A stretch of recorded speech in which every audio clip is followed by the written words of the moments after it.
Hi, I'm Diane Mason with the Boone County Cooperative Extension Service in Kentucky, and July is National Blueberry Month.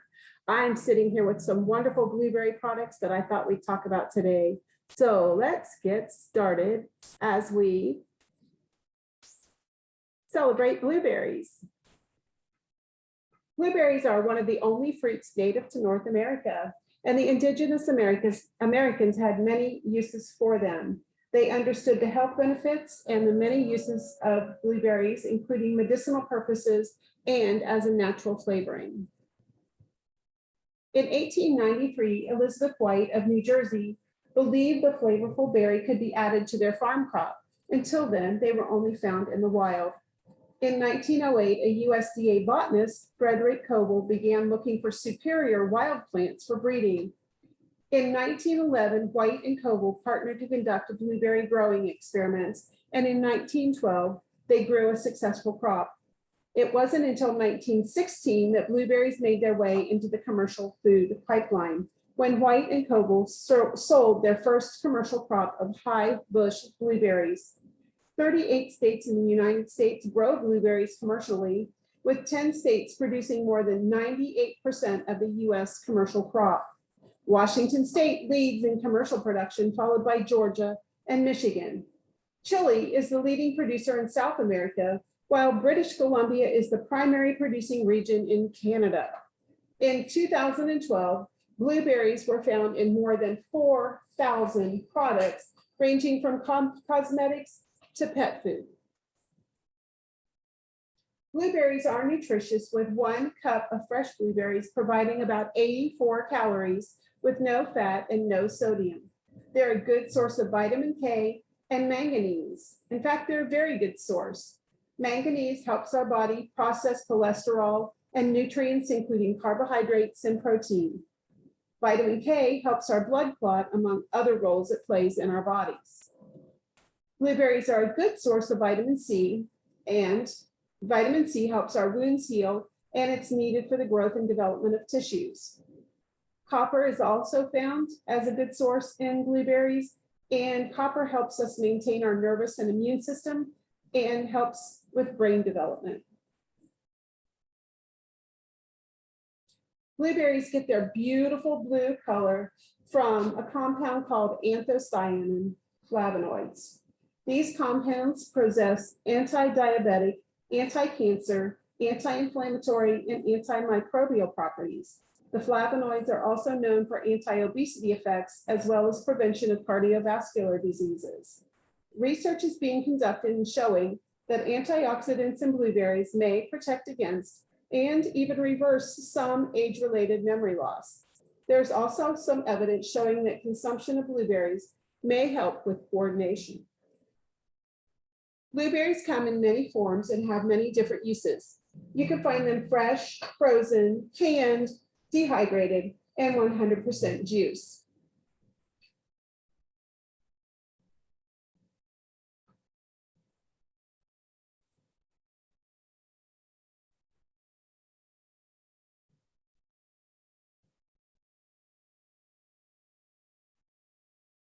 So as we look at fresh blueberries, when you go to the store and you find fresh blueberries in a package, I kind of shake the package just to be sure that all of the blueberries are loose and there's no extra moisture, and I don't see any shriveled or molded blueberries in it. I kind of move it all around and take a look, because I really don't want to find this in my fresh blueberries: molded, shriveled, starting to mold, broken.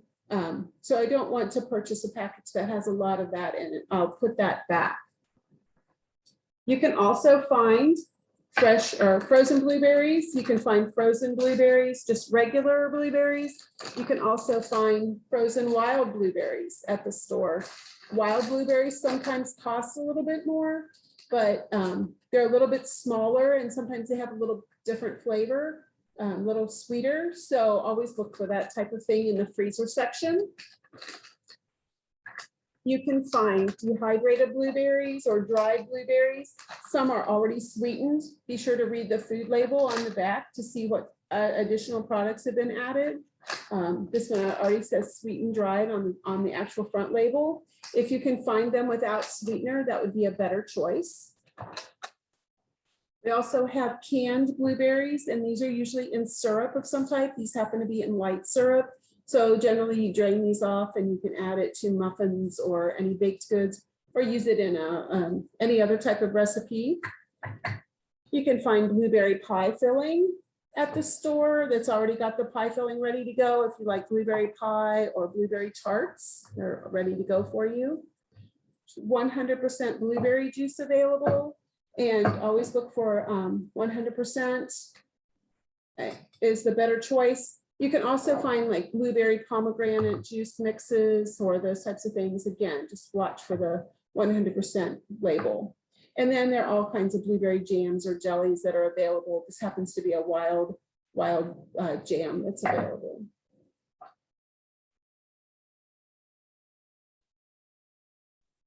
So those are just some of the different products you'll find at the store. So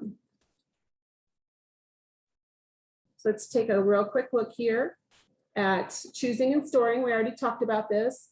Just know that fresh blueberries need to be well colored, deep purple, blue, or blue black. It should be firm and dry. They should have smooth skins, and that silvery surface on them is bloom, and that's natural. You don't need to worry about that. You do need to worry about mold. Berry size does not indicate maturity. It's just the different varieties or the age of the plant that would give you a different size of blueberry. Shake the container gently if you're buying fresh.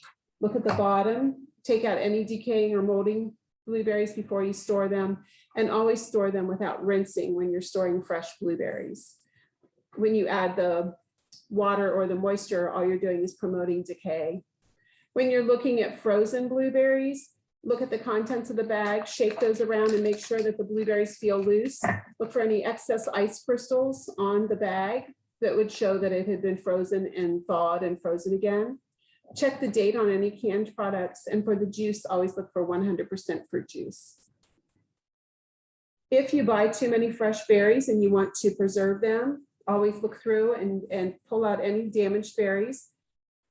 You can rinse them with cool water. Some places will recommend that you don't rinse them before you freeze them, but if you do rinse them with cool water, lay them out on paper towels and drain them really well. You don't want to freeze that extra water. Spread them in a single layer on a baking sheet and place that baking sheet in the freezer until the berries are frozen. Place the frozen berries in a freezer safe container, label and date, and then place those in the freezer, and then plan to use those within 10 months for the best quality. So if you bake with blueberries often, you'll know that a lot of times the blueberries will sink to the bottom, and most people don't like that. They want the blueberries mixed through. So to help avoid sinking, avoid over mixing the batter before adding the blueberries. That thins your batter out. If you over mix, it makes it thinner and it won't support the heavier blueberries. You can also coat the blueberries in flour or cornstarch before adding it to the batter. Another option is to put some of the batter on the bottom of the pan, then put your berries in, and then finish with the remainder of the batter. And then you can also use dried blueberries, because dried blueberries don't have that extra moisture. And so they'll tend to stay suspended in the batter better than fresh blueberries will. So a lot of times if you overmix your batter, you'll get a blue hue throughout your baked product, whether it's muffins or bread. And a lot of people don't like that. So if you don't want that, don't thaw your frozen blueberries before you add them. Keep them frozen until right before you put them in, and then don't overmix. If you do want to use frozen and you don't want that extra blue, try rinsing them. Of course, you're going to rinse some of the nutrients and maybe the flavor down the drain. So decide really how important it is for you if you don't want that blue hue. And then you can always add a little bit of lemon juice or some acidic product to the batter, and that will help keep that blue hue and keep the blueberries from going to that green gray color that they sometimes do when they're baked. So these are some of the sources I used for this. And I do want to talk about celebrating blueberries. And now I'm going to show you some of the products that I made and tell you how you can get that information. So a couple of the products I made that are sitting here. One is the blueberry muffin made from scratch, and I call this a classic blueberry muffin. It doesn't have a lot of sugar, really doesn't have a lot of fat in it. So it's not like eating cake that you might buy at the store. It's a classic blueberry muffin. And this recipe is in a publication I have called Fabulous Fruit Blueberries that you can request. Another item I have here, I call it Blueberry Crisp. And this is simply a corn tortilla, just that you can get at the store. You buy them in packages. So it's a flexible corn tortilla that you might use for tacos or something like that. And I spray it with cooking spray, sprinkle it with a cinnamon sugar mixture, and bake it until it's crisp. I usually do cut it into wedges before I bake it, and that just makes it more of a bite size when it comes out. So this is what I get. This one I left whole. I didn't cut it into wedges, but this is what it looks like. So I sprayed both sides and did cinnamon sugar on both sides. Then after it cools, I put cream cheese on it. You could use cream cheese mixed with Greek yogurt, or you can use the blueberry cream cheese that's available. This is whipped cream cheese. So spread some of that on, and then you just top it with fresh blueberries. And this is about 1/4 cup of fresh blueberries on 1 little quarter. So you're getting a pretty decent sized serving. If your blueberries, or you don't think that the cream cheese is sweet enough, you could always drizzle it with a little honey, or you could put some powdered sugar in with the cream cheese to give it a little sweetener if you wanted to. So those are just 2 of the recipes that are available in the publication I mentioned. And this is another product that I made. This is a blueberry leather, or a blueberry roll up made with blueberries. The recipe in the publication has maple syrup added. You don't have to add the maple syrup if you don't want to, if your blueberries have a good flavor to begin with. So it has some lemon juice and the blueberries. I did these in a dehydrator. The recipe in the publication calls for doing it in your oven. But if you have a dehydrator, it makes a wonderful treat. The kids love this, or even adults love this too. It's a very, very intense blueberry flavor and a great thing to snack on. So those are all available in the publication I mentioned, and you can get that by contacting our Boone County Extension Office at 859-586-6101. Ask for me, Diane Mason. I'm the Family Consumer Science Agent, and I'd be more than happy to either email or mail that information to you if you're interested. So thank you for joining me for celebrating blueberries, and I hope you enjoy these wonderful blue treats throughout the year, not just in July.